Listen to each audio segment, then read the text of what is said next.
প্রিয় শিক্ষার্থী বন্ধুরা, আসসালামু আলাইকুম। দেখো, সুন্দর একটি কোশ্চেন লিখে রেখেছি। কোশ্চেনটা ভেরি ভেরি ইম্পর্টেন্ট। বলতেছে d d x of a to the power 10 এর মান কত? ঠিক আছে, তো আমরা প্রথমেই যে সূত্রটা একটু খেয়াল করব।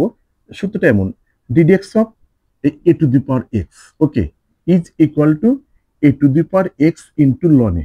ঠিক আছে, এই সূত্রটা একটু লক্ষ্য করবা। কি বললাম? D d x of a to the power x is equal to a to the power x into ln a. তাহলে এটা সেম, যে এই a to the power x, d d x of a to the power x. ঠিক আছে, এখানে আমাদের x মানে কত? আর d d x of a to the power x, অর্থাৎ এক্স হচ্ছে এখানে 10। তাহলে এক্স এই এই হচ্ছে d d x of a to the power x into কি লন এ, লন এ। তাহলে দেখো এই যে এটার সাথে মিলাও, তাহলে এই এ, ওকে। এখন যাকে এক্স বলছি, ও যদি এক্স না হয়, ঠিক আছে, তাকে কিন্তু আবার ডিডেক্স করতে হবে। তখন এই 10 কে আবার ডিডেক্স করবা।